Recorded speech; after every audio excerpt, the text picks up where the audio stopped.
Bismillah. Elle resta à genoux devant lui. Sa tête renversée en arrière révéla les ravages de son cou. Nicolas tendit les bras pour la recevoir, mais elle secoua la tête en marmonnant qu'elle préférait mourir que de laisser un vampire la toucher. Cette phrase fit à Nicolas l'effet d'un coup de bistouri dans le cœur. Il se sentit relégué au rang de monstre. Après sa transformation, il lui avait fallu des années pour surmonter ce sentiment. Aujourd'hui, il acceptait l'idée d'être du côté obscur. Mais je refuse de devenir un monstre. Pourtant, c'était un monstre qui avait blessé cette femme.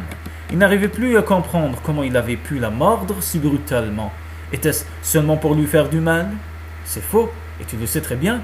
L'hémisphère gauche de ton cerveau, celui qui accomplit les opérations logiques, c'est que tu as voulu la tuer. C'était vrai, parce qu'elle avait exécuté ses hommes et avait essayé de le supprimer, cette affreuse, égoïste, orgueilleuse, superbe femme. Que se passait-il? Il ne voulait pas faire de mal à Ravine, il voulait la serrer dans ses bras, ce qui était en soi une idée étrange, puisqu'il n'était pas vraiment du genre romantique. Il refusait de s'impliquer dans ses relations, il prenait des femmes pour satisfaire le besoin qui accompagnait toujours la soif de sang. Il n'avait aucune confiance dans les femmes, il était amoureux de cette sorcière. Si ces hommes avaient vent de cette histoire, ils allaient l'écorcher vif. Et il serait encore en vie après cette torture, puisqu'elle ne suffirait pas à tuer un vampire, et encore moins un phénix. Comment pouvait-il retourner devant l'Équilas maintenant? Sentirait-il l'odeur de la sorcière sur lui? Et son sang? Il courait à présent dans ses veines, mélangé avec un filtre d'amour? Qu'est-ce qui t'arrive? Demanda-t-il en s'agenouillant devant Ravine. Ses doigts se refermèrent autour de sa main, mais elle le repoussa comme si elle avait touché une flamme. Finalement, elle s'abandonna contre lui et son front souillé de potion roula sur son épaule. Elle sentait bon le sang, la sueur et une odeur douce qui ne pouvait être que féminine. « Est-ce que c'est à cause de moi? Es-tu encore affaibli? Je n'ai pas bu tant que ça avant de tomber amoureux. » C'était cela. Il était littéralement tombé amoureux, sans avoir été préparé à cette chute. La situation allait sans doute être délicate quand il en sortirait. Ravine s'écarta de lui et s'appuya contre le canapé de cuir brun. Une plante à longue feuille frissonna sur la table basse près de son épaule. La sorcière souleva son t-shirt pour montrer à Nicolas 3 cicatrices horizontales d'une vingtaine de centimètres qui lui barraient le torse, juste en dessous de la poitrine. 2 d'entre elles étaient barrées d'une cicatrice plus petite en diagonale, pas la 3e. Et de 2, marmonna-t-elle en grimace, encore une, et je retrouverai ma bonne vieille âme. Ce ne sera pas trop tôt. Qu'est-ce que ça veut dire? Il était mortifié de la voir souffrir sans savoir que faire pour l'aider. Étrangement, elle paraissait satisfaite de ce qui venait de se passer. Parle-moi, mon chou. Très bien, vampire. Ne m'appelle plus comme ça, marmonna-t-il. Si tu continues à m'appeler mon chou, je vais devoir continuer à t'appeler vampire. Qu'est-ce qui te déplaît dans mon chou? C'est un terme affectueux, il ne peut pas y avoir la moindre affection entre nous. Elle approcha son poing crispé de son visage, mais un étrange murmure dans son cerveau l'obligea à détendre ses doigts, puis à lui caresser doucement le front pour écarter une mèche de ses cheveux. Ah, allez, je suis désolé, mon chou, mais je ne peux rien changer à ce que je ressens pour toi. J'insiste pour que tu m'appelles Nicolas. C'est exclu, trop personnel. Alors Drake, s'il te plaît. La lutte intérieure qu'il devinait dans son regard le fascinait. Ses yeux n'étaient pas aussi boueux qu'il avait d'abord cru. Ils avaient une couleur de vin cuit dans lequel flotteraient des paillettes d'or. « Assieds-toi, Drake, » ordonna-t-elle en détournant vivement les yeux. Elle-même se leva et lui désigna le canapé du menton, en se massant toujours les côtes. « Je préfère rester debout. » À ta guise, je sais que tu n'es pas responsable de la partie de ton cerveau qui te croit amoureux de moi. Tu connais la zone rubro-spinale du cerveau? La quoi? Elle est localisée dans le tronc cérébral. C'est elle qui commande les émotions comme la joie, la tristesse, l'amour. Elle poussa un profond soupir et désigna encore le canapé. S'il te plaît, bon, fais comme tu veux. Nicolas jugea acceptable de s'asseoir. Il s'installa sur le canapé et posa ses mains sur ses genoux. Elle se tenait devant lui. C'était un ange aux cheveux noirs et au visage de chérubin qui n'avait sans doute jamais heurté quelqu'un qui tenait à elle, le regard de Nicolas suivit les courbes de son corps. Elle n'était ni grande ni mince, mais pulpeuse et pleine de vie. Il aimait que les femmes aient de la chair sur les os, à la fois pour les mordre et pour jouir de leur corps. On dirait Chabillo et Sahbi, hein? Allez. Son t-shirt était encore remonté sur son ventre. Nicolas n'avait jamais rien vu de tel. On aurait dit qu'un oiseau de proie gigantesque avait enfoncé sa serre dans son buste. Pourtant, elle ne semblait pas souffrir. « C'est une dette que j'ai contractée, dit-elle en baissant son t-shirt pour dissimuler ses abdominaux bronzés. 3 cicatrices et je serai libre. Il ne me reste plus qu'une obligation à remplir. » Une dette envers qui s'inquiéta-t-il. Elle avait une manière de froncer les sourcils qui devait en faire reculer plus d'un, surtout s'il s'agissait d'un vampire. Nicolas trouvait son assurance fascinante. En fait, il reconnaissait que tout en elle méritait son admiration. Je préfère le voir comme un prêt que comme une dette. J'ai prêté mon âme en échange de quelque chose que seule une sorcière peut trouver désirable, dit-elle. Tu ne comprendrais pas, et je ne vais pas prendre la peine de t'expliquer. Ton âme, as-tu ? C'est tout ce que tu obtiendras de moi, Drake. Maintenant, faisons le point sur la situation pour que je puisse me débarrasser de toi. Quelle situation ? Ce cauchemar ridicule dans lequel nous avons plongé tous les deux depuis ton entrée fracassante dans mon appartement la nuit dernière. Il n'y a rien de ridicule là-dedans. Il se leva et Ravin recula d'un pas, serra les poings dans l'espoir de le calmer. Il soupira. « Ça va, ne monte pas sur tes grands chevaux, dit-il, avec patience. Je ne te toucherai pas. » Mais il regretta aussi tous ces mots. « Pas pendant quelques minutes en tout cas, ajouta-t-il. Essaie donc, Vamp Drake. Je me défendrai jusqu'à la fin des temps, s'il le faut. Je n'ai jamais jugé nécessaire de me défendre d'un baiser. Tu as une échelle des valeurs étonnante, mon chou. Si tu m'embrasses encore, je te mords. » Malish, ma chère Sarafik, razini comme t'habbi. Il laissa échapper un sifflement. Je suis tenté. Comme si son défi ne suffisait pas. Son parfum le tentait aussi. Nicolas renifla, une habitude qu'il avait développée avec son vampirisme. Ses sens étaient devenus si aiguisés qu'il pouvait sentir une personne avant qu'elle ne descende de voiture, ou plusieurs jours après qu'elle fût passée dans son appartement. Il émanait de Ravin Cross un mélange entêtant de parfums étranges, le sel, le miel, le musc, la colère, et quelque chose de fruité, probablement son savon ou son shampoing. Elle sentait aussi l'arôme métallique du sang séché et la fragrance érotique de la chair. Respirer son parfum réveillait son appétit. Le vampire en lui n'avait pas été comblé par la première morsure. Ses canines, qui étaient de la même taille que ses autres dents, quand la soif de sang ne s'emparait pas de lui, commencèrent à descendre. « Oh, toi !» grommela-t-elle, parfaitement inconsciente du combat qui se livrait dans son cerveau et dans sa bouche. Elle leva le poing, ferma les yeux et poussa un soupir de frustration. Ses canines toujours indentées, Nicolas la regarda masser la plaie sur son cou. Le sang séché autour de la morsure l'attirait. Depuis 2 mois, il se nourrissait des donneurs que Gabriel lui rapportait comme s'il était un rat en cage. Cette nuit, il était sorti dans le monde extérieur pour se nourrir lui-même. Il en ressentait les bienfaits jusque dans ses os. À cet instant, il aurait dû être épuisé par le travail de guérison de son corps. Mais il se sentait revigoré. En fait, il pouvait même inspirer profondément sans que son poumon n'émette de sifflement. Il sentait qu'il lui en fallait plus. « Est-ce que tu m'écoutes, vampire ? Hein ?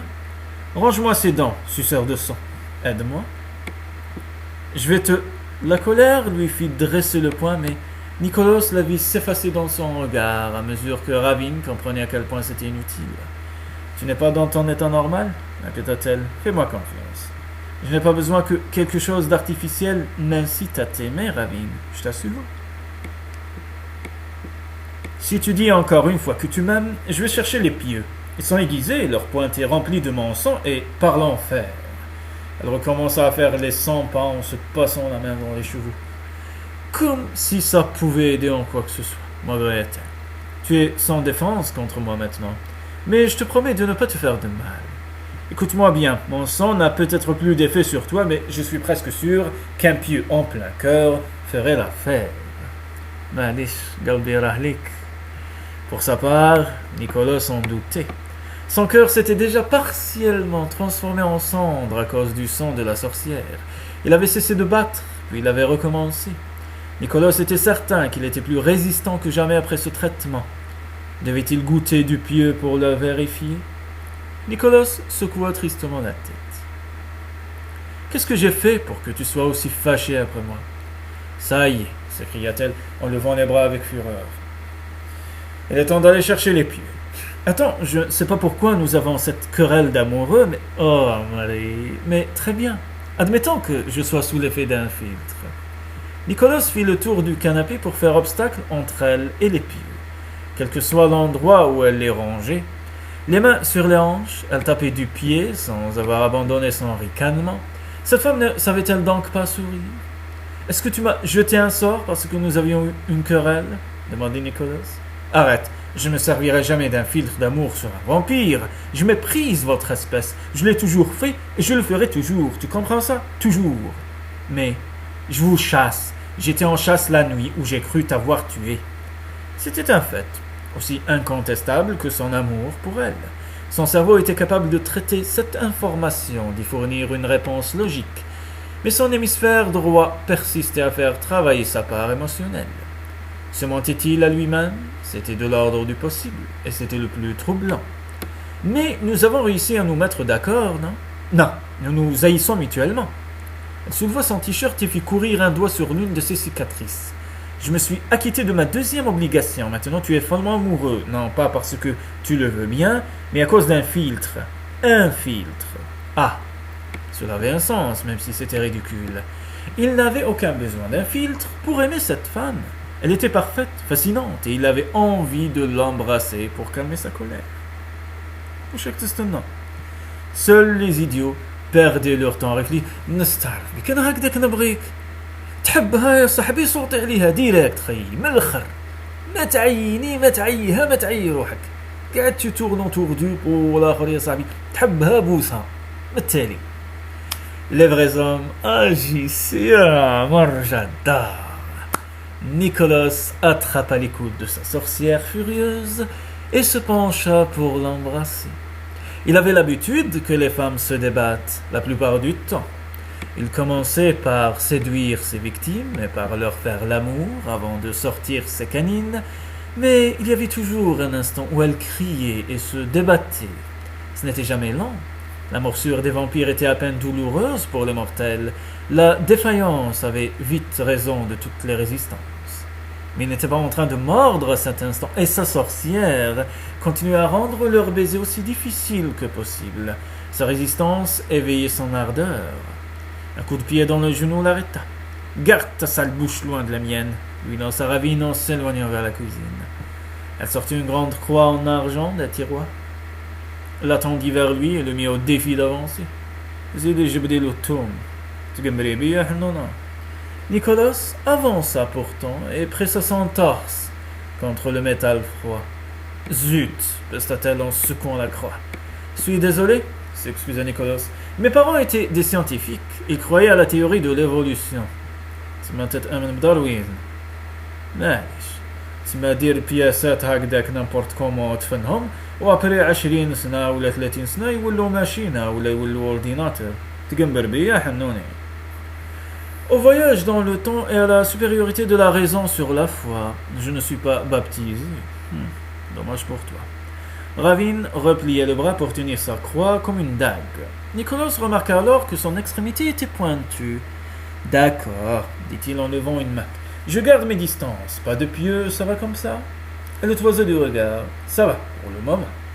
Elle fit tournoyer la croix d'une manière qui, pour prouver sa langue pratique des armes, la posa bruyamment sur le comptoir et croisa ses bras sur sa poitrine. Même si le fait qu'on continue à discuter risque de m'envoyer en enfer plus vite que mon pacte avec le diable. Je te donne 10 secondes pour partir. À la 11e, tu n'es plus qu'un tas de cendres. Je serais ravi de le faire si c'était vraiment ce que tu voulais, mais il fait jour, dit-il en montrant la fenêtre. Et alors, tu as oublié ton écran total? Est-ce que j'ai déjà dit que c'était ton sens de l'humour que j'aimais le plus en toi, mon chou? Ça suffit. Ainsi, tu ne peux pas partir. Eh bien, reste ici. Quant à moi, je vais chercher un moyen de contrer les effets de ce filtre. Avec un peu de chance, tu m'haïras dans moins d'une heure et nous pourrons reprendre une vie normale. Et évidemment, tu ne me tueras pas parce que tu auras une dette envers moi. Je ne te tuerai qu'entre des... Oh non, je ne te tuerai qu'entre des draps, murmura Nicolas en approchant. Lorsqu'il fut sur le point de caresser sa joue, elle s'arrêta net. Son ricanement lui indiquait qu'elle avait placé le choix entre eux. Je te tuerai encore et encore jusqu'à ce que tu ne puisses plus crier et que le plaisir nous fasse sombrer dans la plus douce des rêveries. Elle lui jeta un regard si terrifié qu'il éclata de rire. Il n'avait jamais eu besoin d'insister pour embrasser une fille. Le défi l'intriguait. Qu'est-ce qu'il y a? Tu ne nous vois pas faire l'amour comme ça? Essayons maintenant, Ravine. J'ai envie de toi. Recule. Il semblait difficile de la convaincre de se livrer à quelques plaisirs matinaux. Tant pis. Il l'avait agressée. Elle avait besoin d'un peu de temps pour s'en remettre. Et il avait besoin de mieux comprendre l'étrange abondance d'émotions qui le rendait aussi docile face à quelqu'un qu'il aurait dû haïr. Nicolas s'assit sur un tabouret de bar de l'autre côté du comptoir. La sorcière consultait un vieux livre à reliure noire sans plus s'occuper de lui. Mais il sentait qu'aucun de ses gestes ne lui échappait. C'était de la folie. Est-ce que la seule intention de tuer avait provoqué une danse macabre dans son esprit? Chaque fois qu'un vampire tuait sa victime, il s'appropriait ses cauchemars et les revivait ensuite comme les siens. Un trop-plein de victimes menait à la folie. Non, ce n'est pas logique. Utilise ton lobe pariétal. C'est pour ça qu'il l'est fait.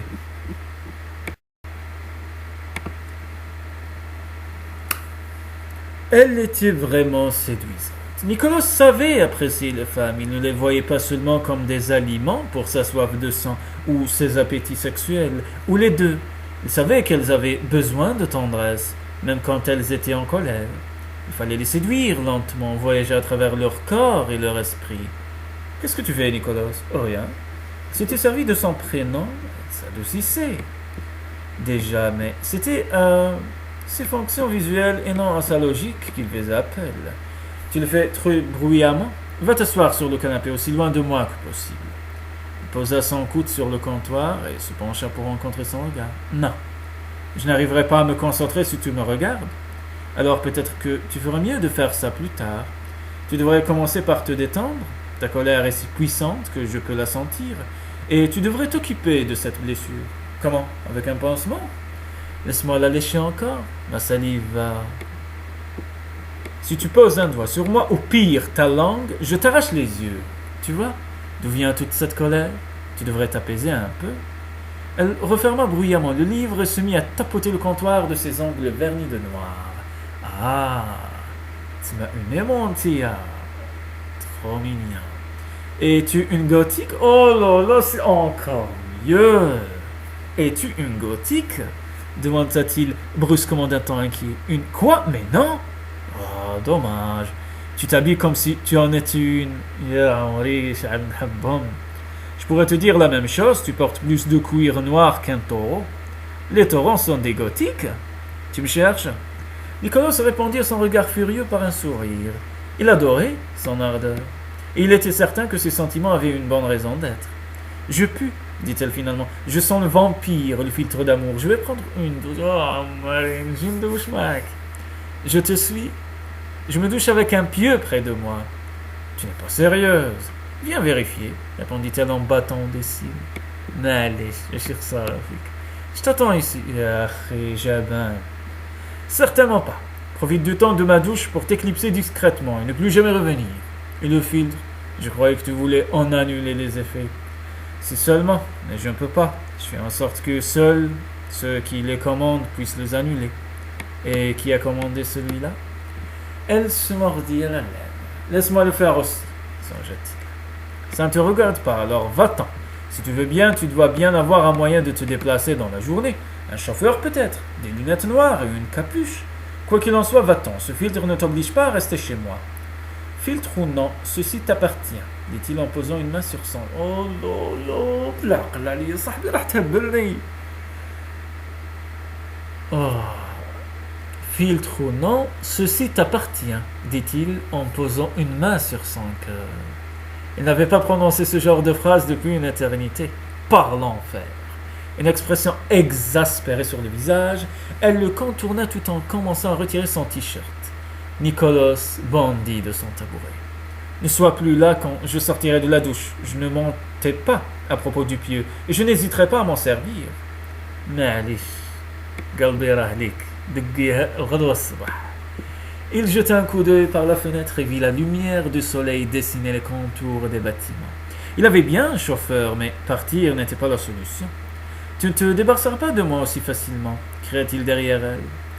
Une part de lui savait qu'ils étaient ennemis et qu'il n'aurait pas dû rester. Mais une autre, plus décidée celle-là, l'entraîna sur le canapé. Il allongea ses jambes, posa sa tête sur un coussin et soupira d'aise. يا ربي يا كريم اجمع بين كل عشيقين ما تخليها لهمش حرقة في قلوبهم يا رب.